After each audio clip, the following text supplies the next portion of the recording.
मेहंदी आ रही है। पड़ी फरीद का सर। यार आप आज पूरा दूल्हा क्यों बन गए हो मेहंदी वाला?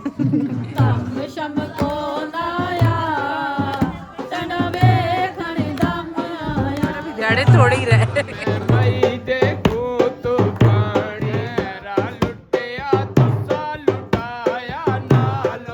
सबसे गंदी लुटी हमारा दूल्हा मारता है भाई। वाह रास्ता ठीक है ना? हाँ रास्ता ठीक है। रास्ता ठीक है। अब जो ही खोदे से तक तो वाकई कारपेट रोड बन गई।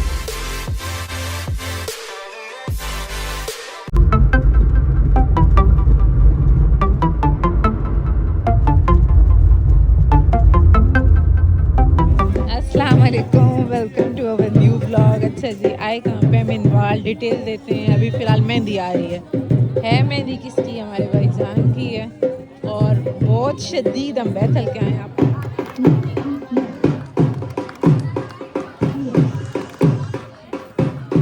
मैं और अम्मी तो इस पोजीशन में यही कर सकते हैं जितनी हमें सर्दी लगी है। आपको हम बता नहीं सकते, हम इतने डरते डरते आए हैं। अम्मी कहाँ से? पड़ी फरीद का सर, फिर पता नहीं कहाँ से होते हुए रास्ता बन रहा था और पता नहीं कहाँ से। भाई अभी हमारे तैयार हो रहे हैं, आपको मिलवाते हैं। हम थोड़ा सा लेट आए हैं, मेहंदी पहुँच गई है। यार आप आज पूरा दूल्हा क्यों बन गए हो मेहंदी वाला? ये हमारे भाई अंगूठी किधर की है? अंगूठी वो उतार दी थी ना, पसंद शादी थी। हाँ वैसे ये कितना तेज है, ऐसे लड़के होने चाहिए। अभी मेहंदी हमारी स्टार्ट हुई हुई है। अम्मी और मैंने भी ब्लैक ही पहने हुए हैं कपड़े। लाइट की कमी है, बाहर लाइट ज़्यादा है। हाँ अब सही है, क्यों बैठे हुए थे। बॉस और मानो आप ही नहीं आए, हम 3 अभी अवेलेबल हैं। बाकी हम आपको रौनक दिखाते हैं। आज हम इतना डरते डरते आए हैं ना, क्या बताएं। रास्ता ठीक हो गया मनवाल का? जो एक खोदे वाले हम तो फरीद का सर तो पता नहीं तो फिर एहतियात जरूरी है। एहतियात ना लाए भाई खतरनाक। ज़्यादा डांसेस थे, आपको हम बता नहीं सकते, लेकिन वो मैं कैप्चर नहीं कर सकती थी। आप हमारे भांजे को देखें, इतना क्यूट है माशाल्लाह। अम्मी लोग लूडी डाल रहे हैं, मैंने कहा आप लोग डालें। अब मेरी बिल्कुल हिम्मत ख़त्म हो गई। इतनी ठंड है क्या बताऊँ। मुझे लगता था मानो और बॉस को बहुत लगती है, तो मुझे लगता है मुझे खुद भी बहुत लगती है।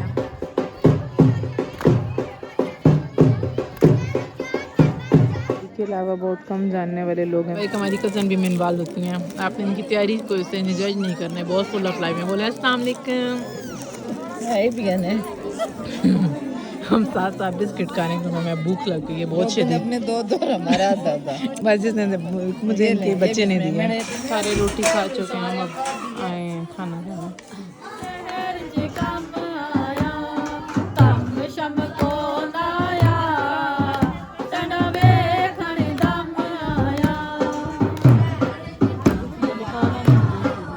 दौड़े होते हैं जी, एक बोल रहा है दूसरा डार है।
दिहाड़े थोड़े ही रहे। अल्लाह पाक अच्छे नसीब करे हमारी भाभी के, ना तो चंगे ही हो।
मारता है भाई।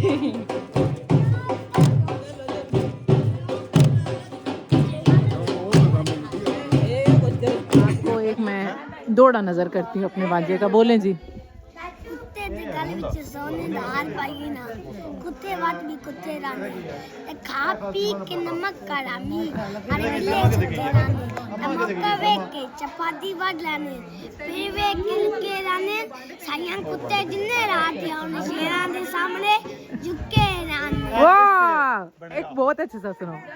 चाचा जबाना दादी कोन लेके गल का नीचे शिकवे करने, अरे मुंह दे सामने बैठ के गल कर, हर वेले सरकार दे नाल पिता रहने मौल खड़ा के गल कर, सारी जिंदगी मैं तन्हाश कराई खाते रह के गल कर। वाह, मुझे पता है इतनी डिस्टर्बेंस हो गई क्योंकि अम्मी और भाई लोगों ने अपनी बातें छोड़ी भी थी, लेकिन ये माशाल्लाह इसे इतनी पंजाबी फिट आती है। हमने कहा चाय भी रास्ते से पीने की बजाय यहाँ ही पी लें, भाई ने कहा पी के जानी है। कितने बनते हमें छोड़ने जा रहे हैं। ये दूल्हे को हमने कहा है भी दूल्हा दुल्हन को जल्दी जिन पड़ जाते हैं, लेकिन है ना सुख नहीं पिया होता। हमने कहा अब सुबह इंशाल्लाह खारे में मिलेंगे, दुआ करें आपकी बहन को छुट्टी मिल जाए, अदरवाइज फिर बारात के साथ पहुंचेंगे। सुबह भाईजान के साथ आएंगे। भाई कह रहे हैं रास्ता ठीक है ना? हाँ रास्ता ठीक है, रास्ता ठीक है। अब जो ही खोदे से जाएंगे, पता हाँ ये है। नहीं नहीं नहीं नहीं नहीं हमारी आल्टो है। हम पता नहीं कहाँ जा रहे हैं। अभी आपको रोड दिखाते तो आपको आइडिया हो जाता है एग्जैक्ट हम शादी अटेंड करने कहाँ आए हुए थे। ये आपके गाँव में क्या है? शुक्र है मैं इस तरह कमेंट की है। मिनवाल तक तो वाकई कारपेट रोड बन गया। हम बड़ी टेंशन में सोच काट के आए हैं। वो तो हम बहुत लंबे रास्तों से आए हैं, हालांकि आज हम लोगों ने बिल्कुल मिनिमल सा गोल्ड शोल्ड पहना हुआ था भाई सेफ रहे, लेकिन ऐसे बहुत टेंशन में है। दुआ करें खैरियत से घर पहुँचे हैं।